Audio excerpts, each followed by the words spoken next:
Dans notre pays du Kazakhstan, de l'échelle du Kazakhstan, nous, on n'a choisi pas les professions. C'est le gouvernement qui choisit les enfants. Si tu es talentueux dans les différents domaines, si tu as pour le gymnastique, donc on m'a envoyé dans les académies gymnastiques.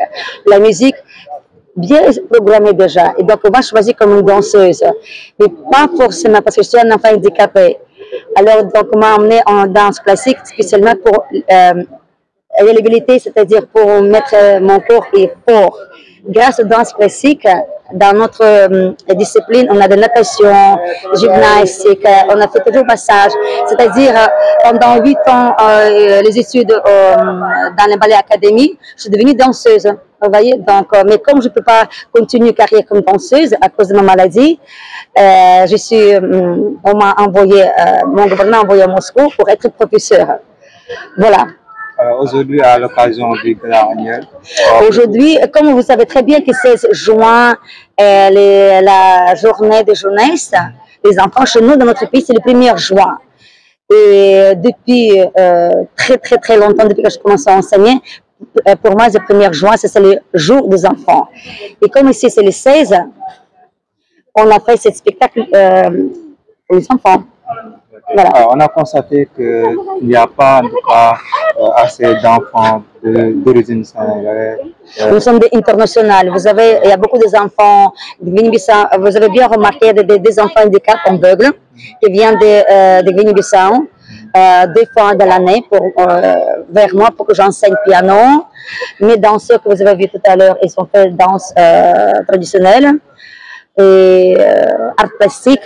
On donne les enfants handicapés avoir la possibilité plus tard avoir la spécialité.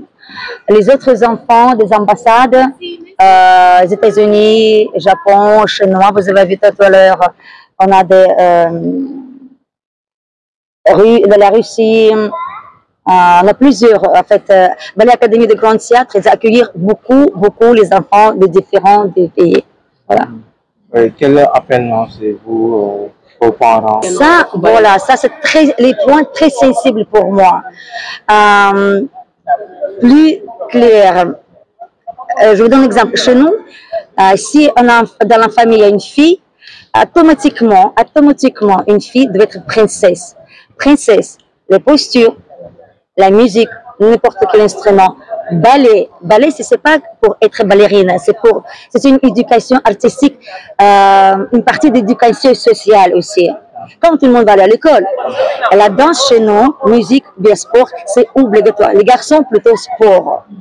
Alors, donc, ça, c'est très important. Quand je suis arrivée ici au Sénégal, à l'époque, je suis venue en 86, on avait beaucoup de possibilités de faire pas mal de choses.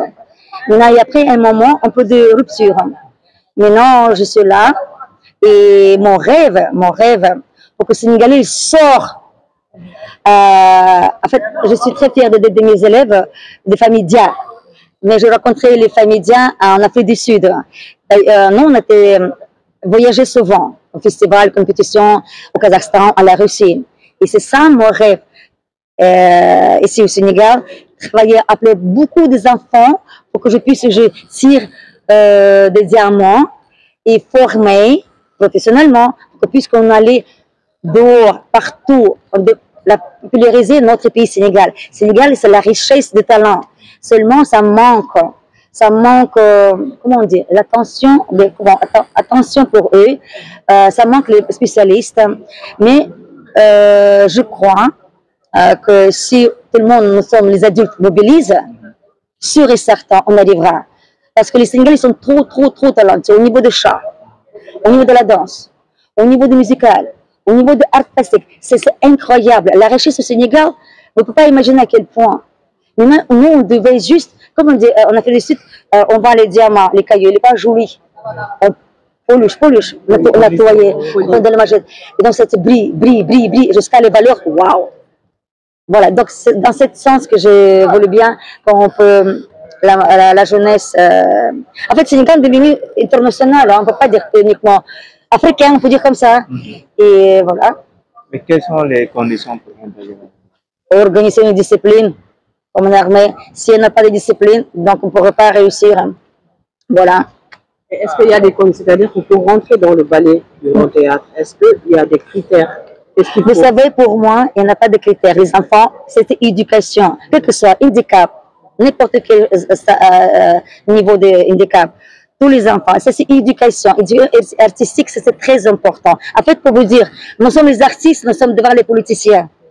Parce que nous, on porte les pays. Si on porte Joli Boubou, on prépare les Tibétains, on va aller demain puis au Kazakhstan. Maintenant, on peut connaître, ah waouh, c'est Sénégal. Et ça se vient en mémoire. Vous voyez, c'est ça. Les stylismes, tout ce qui est ici, la beauté. C'est ça. Et donc, pour moi, c'est ça important. Les artistes devaient être toujours priorité dans notre pays. Voilà. Parce que c'est trop... Quand on est accouché un bébé, tout le monde est waouh, waouh, waouh, tout le monde est danse. Oui, c'est le chant, la danse, la joie. Donc, partout où on va aller, c'est la joie, la danse, musique. Les comédiens. Donc, je pense que notre métier, c'est très important dans la vie sociale. Je pense, oui. Je me nomme Ibrahima Bari. Je suis le nouveau secrétaire général du Grand Théâtre. On m'a installé aujourd'hui même.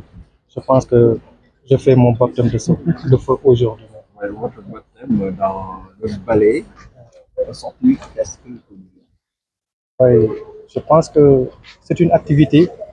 Je viens d'assister à une importante activité. Du moment qu'on est un service public, dans notre service public, on a des missions. Et notre mission, c'est de promouvoir les arts, c'est de participer à l'éducation des enfants.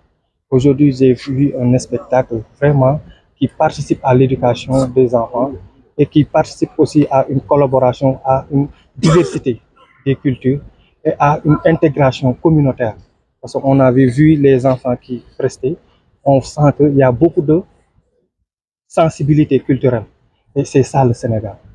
Et c'est ça que les autorités de ce pays nous attendent aujourd'hui. Parce que nos missions, c'est de comment faire pour participer à la cohésion sociale, comment faire pour participer à l'éducation de ces enfants, comment faire pour rayonner la culture. Et je pense que nous travaillons en arrache-pied avec les autorités de ce pays, avec le directeur général de cette structure pour essayer d'atteindre ces objectifs.